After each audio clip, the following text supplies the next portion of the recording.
The great pre wedding show. ఈ cinema already థియేటర్స్లో release అయ్యి మంచి టాక్ తెచ్చుకుంది. ఇప్పుడు G5 ఓటీటీలో రిలీజ్ అయింది. ఈ సినిమా ఎలా ఉందో ఒక్క ముక్కలో చెప్పాలంటే నచ్చింది.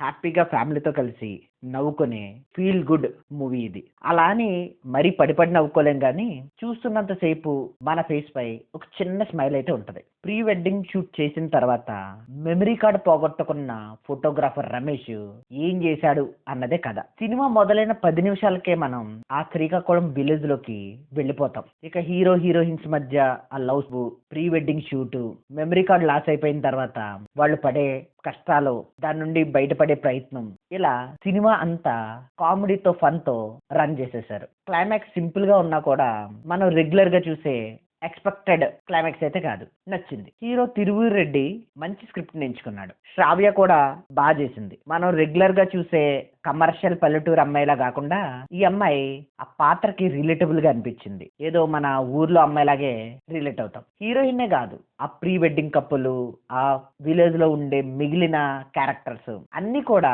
ప్యూర్ గా ఇన్నోసెంట్ గా డైరెక్టర్ రాసుకున్నారు. టెక్నికల్ గా కూడా ఈ సినిమా బాగుంది. ముఖ్యంగా ఆ శ్రీకాకుళం రైటింగ్స్, సినిమాటోగ్రఫీ, పాటలు, ఎడిటింగ్ ఈ సినిమాకి ఎంత కావాలో అంతవరకు అయితే ఉన్నాయి. ఇక నెగిటివ్స్ విషయానికి వస్తే అందరూ శ్రీకాకుళం స్లాంగ్ ని మాట్లాడారు, ఒక్క హీరో తప్ప. హీరో కూడా ఆ స్లాంగ్ ఇచ్చుంటే బాగుండేది. సెకండ్ హాఫ్ కొంచెం స్లోగా నడిచింది, కొంచెం ప్రిడిక్టబుల్ గా కూడా అనిపించింది. ఇక హీరో హీరోయిన్స్ మధ్య లవ్ స్టోరీని కూడా ప్రాపర్ గా ఎస్టాబ్లిష్ చేయలేదు. ఇక ఓవరాల్ గా ఈ సినిమాకి నేను ఇచ్చే rating 3/5. It's purely my opinion. Thank you.